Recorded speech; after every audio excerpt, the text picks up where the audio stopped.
भारत की इस धरा पर कई ऐसे महान लोगों ने जन्म लिया जिन्होंने न सिर्फ देश की आजादी के लिए लड़ाई लड़ी बल्कि अपना संपूर्ण जीवन देश के लिए खपा दिया।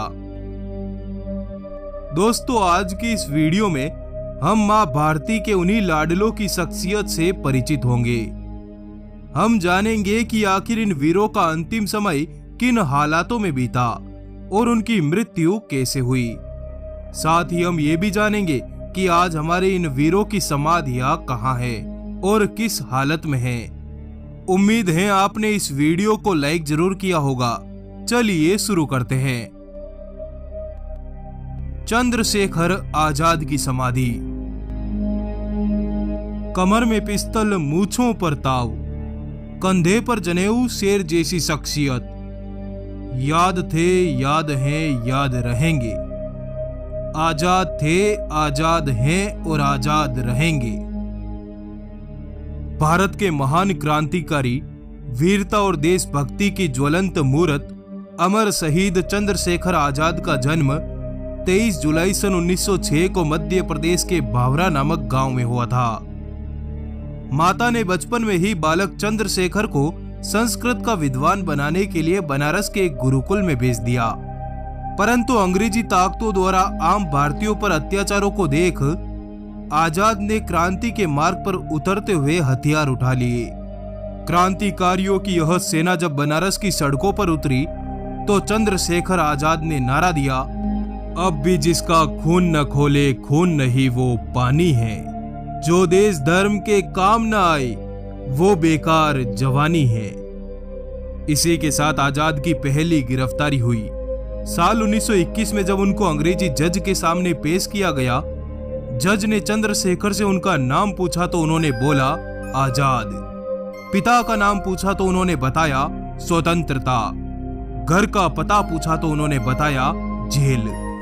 अंग्रेज सरकार ने आजाद की चमड़ी उधेड़ देने की सजा सुनाई। उनको नंगा करके बांध दिया गया। हर दिन उनके शरीर पर कोड़े मार मार कर उनकी चमड़ी उधेड़ी गई।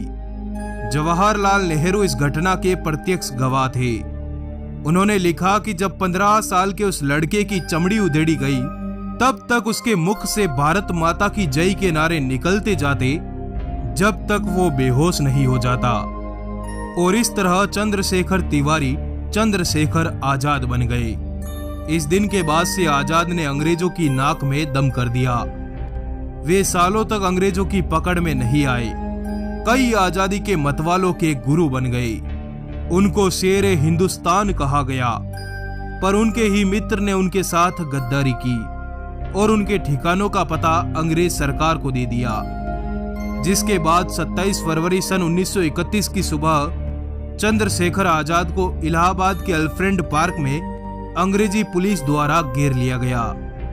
आजाद भागे नहीं। उन्होंने इंकलाब का नारा देते हुए 3 अंग्रेज अधिकारियों को अपनी बंदूक से मार गिराया और अंतिम बची हुई गोली उन्होंने खुद के सर पर मारी।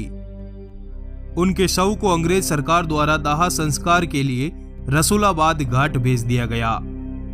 जिस स्थान पर चंद्रशेखर आजाद ने खुद को गोली मारकर वीरगति पाई, उस पार्क का नाम आजादी के बाद चंद्रशेखर आजाद पार्क कर दिया गया, जहां आजाद का मृत्यु स्थल आज भी देखा जा सकता है।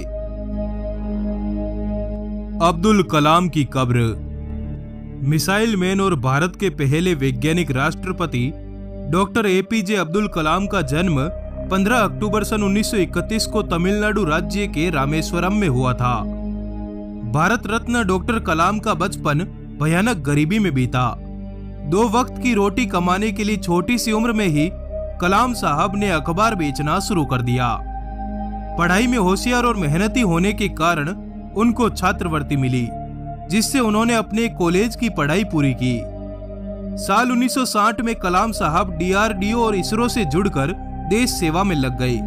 साल 1992 से 1999 तक अब्दुल कलाम ने पोखरण रेंज में सफल परमाणु परीक्षण में मुख्य भूमिका निभाई और भारत को पूरी दुनिया के सामने परमाणु संपन्न राष्ट्र के तौर पर खड़ा कर दिया, जिससे भारत की ताकत में बेतहाशा वृद्धि हो गई।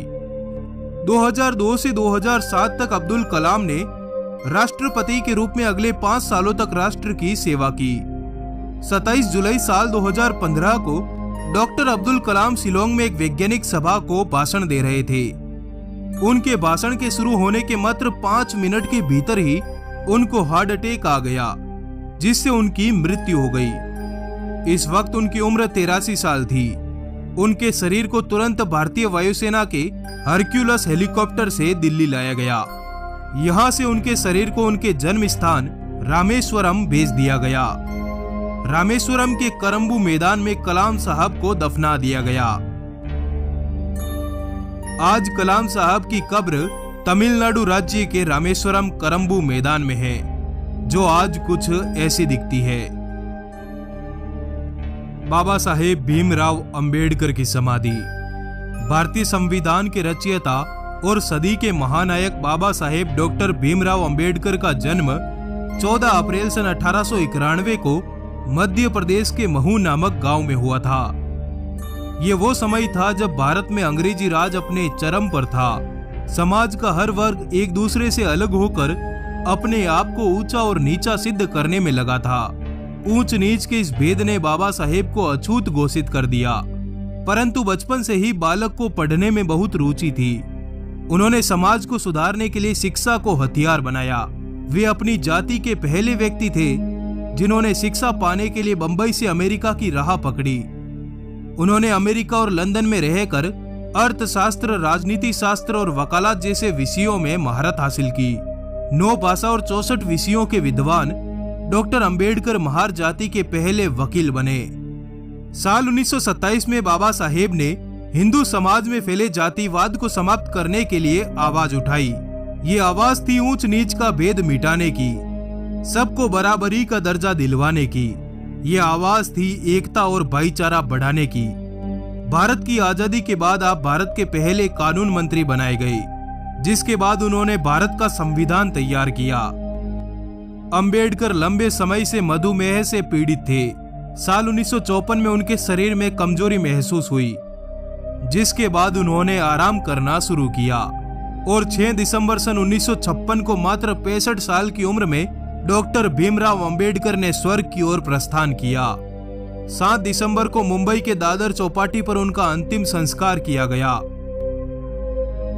आज अंबेडकर साहब का समाधि स्थल एक मंदिर की तरह है, जहां हजारों लाखों लोग उनके सम्मान में सर झुकाते हैं। बाबा साहेब के समाधि स्थल को चैत्य भूमि कहा जाता है, जो मुंबई के दादर चौपाटी में स्थित है, जो आज कुछ ऐसा दिखाई देता है। हालांकि जब आरटीआई के तहत भारत सरकार से बाबा साहब की मृत्यु का कारण पूछा गया, तो भारत सरकार की तरफ से कोई जवाब नहीं आया। अमर शहीद राजीव दीक्षित की समाधि। दोस्तों, शायद ही ऐसा कोई राष्ट्रभक्त भारतीय होगा जो राजीव दीक्षित को नहीं जानता होगा। अगर आप जानना चाहते हैं राजीव दीक्षित किस शख्सियत का नाम है, तो एक बार उनके व्याख्यान जरूर सुनिए। दोस्तों, राजीव भाई की मृत्यु एक गहरी साजिश का परिणाम है। अगर कभी उनकी मृत्यु से पर्दा उठ गया, तो भारत के बड़े बड़े घरानों और नेताओं पर सीधी उंगलियां उठेगी, क्योंकि भारत मां के इस लाल ने कई कद्दावर नेताओं, विदेशी कंपनियों और राष्ट्र विरोधी ताकतों को खुले मैदानों से ललकारा था। और 30 नवंबर सन 2010 को राजीव दीक्षित जी ने मात्र 43 साल की उम्र में छत्तीसगढ़ के भिलाई में देह को त्याग स्वर्ग का मान बढ़ाया। उनकी मृत्यु के बाद इतनी तेजी से उनका अंतिम संस्कार किया गया कि न तो उनका पोस्टमार्टम करवाया गया, न ही उनके भक्तों को उनसे मिलने दिया गया। जबकि मृत्यु के बाद उनका पूरा शरीर नीला पड़ गया था, जो उनको जहर देकर मारने की ओर संकेत करता है। उनके मस्तक पर एक गहरा घाव था, जो पूछने पर भी नहीं बताया गया कि घाव कैसे आया। इतने बड़े नेता की मृत्यु पर भी पूरे देश का मीडिया पूरी तरह शांत रहा। जनता तक उनकी मृत्यु की खबर तक नहीं पहुंचाई गई। तो धन्यवाद दोस्तों, इस वीडियो को लाइक जरूर करिएगा।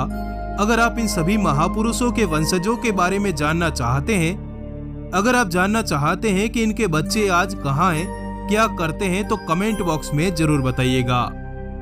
आपका बहुत बहुत आभार। धन्यवाद। जुड़े रहिए।